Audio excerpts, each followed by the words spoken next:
Hai, saya Fitriyanti Abdul Fattah, saya mahasiswa S2 di ULBI. Sekarang saya ingin menjelaskan cara penggunaan aplikasi POM di Windows untuk melakukan peramalan dengan data untuk 12 bulan ke depan. Ini mengenai karena sebagai salah satu bentuk dari asesmen tengah semester di mata kuliah Manajemen Pengendalian dan Persediaan. Baik, kita mulai. Berikut adalah soal. Kita lihat soal nomor 1. Pertanyaan adalah lakukan peramalan untuk 12 bulan ke depan di aplikasi POM dan jumlahkan hasil ramalan 12 bulan ke depan. Dan berikut sudah ada tabel bulan 1 sampai 12 dan penjualan kartonnya memakai angka plus ditambahkan dengan NIM angka belakang. Nah, aku salin ke Excel dulu berikut datanya. Lalu kita masuk saja ke POM, aplikasi POM-nya, terus pilih modul, forecasting, lalu pilih time series. Kita masukin title-nya, itu penjualan produk tepung segi 4 hijau. Lalu kita rubah number of pass period-nya menjadi 12 karena dia 12 bulan. Lalu saya pilih row name-nya itu pilih yang bulan. Saya karena mulainya dari Juni, jadi saya pilih June. Nah, di sini bagian kita namakan ini bulan, terus di media-nya kita namakan penjualan, satuannya karton. Nah, setelah sudah diganti, kita copy saja data yang dari Excel tadi. Kita copy aja semua, lalu kita paste di POM-nya seperti ini. Nah, untuk menguji beberapa metode dan memilih metode yang terbaik, kita ganti metodenya. Yang pertama kita uji adalah naive method. Nah, ini bisa terlihat ada angka MSE dan MAD-nya. Biar kita bisa ketahuan mana yang paling baik bisa digunakan, kita kopas aja di Excel biar bisa dibandingkan. Nah, di naive method ini juga kita bisa cek solutionnya, bisa ngecek detail error, detail analis, terus bisa ngecek tracking signal, dan juga bisa melihat grafiknya. Untuk semua metode ini bisa digunakan seperti ini. Terus kita coba lagi di metode yang kedua, yaitu kita menggunakan metode moving average. Nah, bisa kita lihat MSE dan NAB-nya hampir sama seperti naive. Nah, kita copas lagi ke Excel buat bisa dibandingkan. Yang ketiga kita coba di exponential smoothing. Nah, ini agak lebih besar ya angkanya sampai 318. Nilai NAD-nya juga kita copy 1513.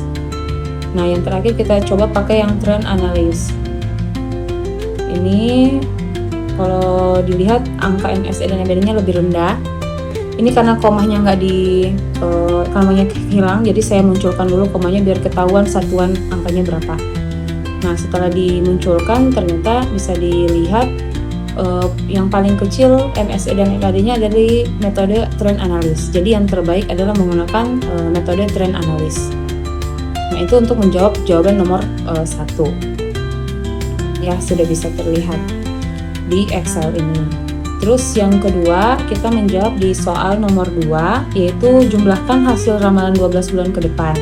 Karena pakai trend analysis ini sudah terlihat dari bulan 13 sampai ke bulan 24, jadi angka yang ada pada aplikasi POM ini kita ambil dari yang periode 13 sampai ke periode 24. Nah, ini kita copy aja, terus kita paste di Excel biar bisa kelihatan. Nah, karena bentuknya pecahan, ini bisa kita hilangkan aja pecahannya menjadi genap. Nah, setelah udah di generate seperti ini, kita tinggal jumlahkan saja. Mulai dari bulan ke-13 sampai ke bulan 24. Tinggal di sum. Jadi bisa ketahuan totalnya berapa karton untuk 12 bulan ke depan. Bisa kelihatan. Nah, bisa kelihatan kan sekarang ini ada total kartonnya untuk 12 bulan depan adalah 188.748 karton. Ya, untuk penjumlahan dari bulan 13 sampai ke bulan 24. Nah, itu untuk menjawab pertanyaan di nomor 2. Oke, kita lanjut ke soal yang nomor 2, yaitu mencari Economic Order Quantity-nya atau EOQ. Nah, dari data yang tadi kita udah dapat nilai demand-nya. Lalu di soal nomor 2 itu sudah ada nilai unit cost, setup cost, holding cost, lead time, serta hari kerjanya. Nah, ini digunakan untuk memperhitungkan di aplikasi POM-nya. Caranya kita masuk aja modul, pilih inventory, lalu new dan pilih economic. Nah, masukin lagi title yang sama, EOQ penjualan tepung segi 4 hijau. Lalu di bagian reorder point-nya kita pilih yang compute reorder point. Lalu klik OK. Nah, ini akan muncul. Nanti nilai yang tadi sudah kita ketik di Excel kita copy dan kita paste di sini. Contoh demand rate, terus setup cost, lalu holding cost, lalu unit cost, terus day per year-nya 340 hari kan, lalu lead time-nya 10. Nah, setelah dimasukkan seperti ini kita langsung solve saja. Nah, nanti akan kelihatan tuh nilai EOQ-nya berapa, reorder point-nya berapa, annual revenue, dan order per year-nya berapa.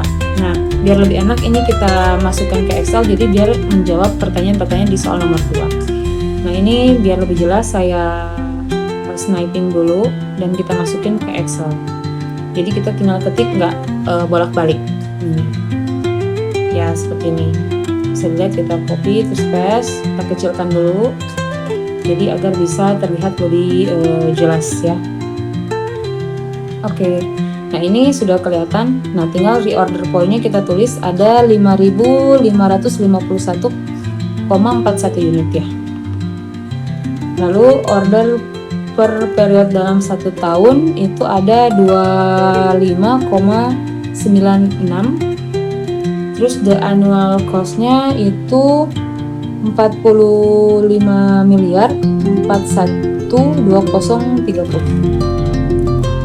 Ya, betul. 412030.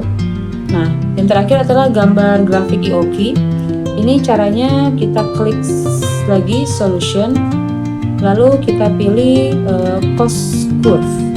Nah, ini ada nilainya besar jadi agak lama, jadi biar bisa keluar angkanya kita turunkan zoom scale-nya menjadi 75% ya, nanti biar angkanya bisa keluar. Nah, seperti ini. Bentar, nanti harga angka cost-nya keluar di sini. Tapi kalau untuk melihat grafiknya ini sudah bisa dipakai. Nah, seperti ini ya, angka cost-nya sudah keluar. Ya, berikut penjelasan tentang penggunaan POM dan ramalan yang bisa kita dapatkan dengan menggunakan aplikasi POM di Windows ini ya. Jadi terima kasih atas perhatiannya. Wassalamualaikum warahmatullahi wabarakatuh.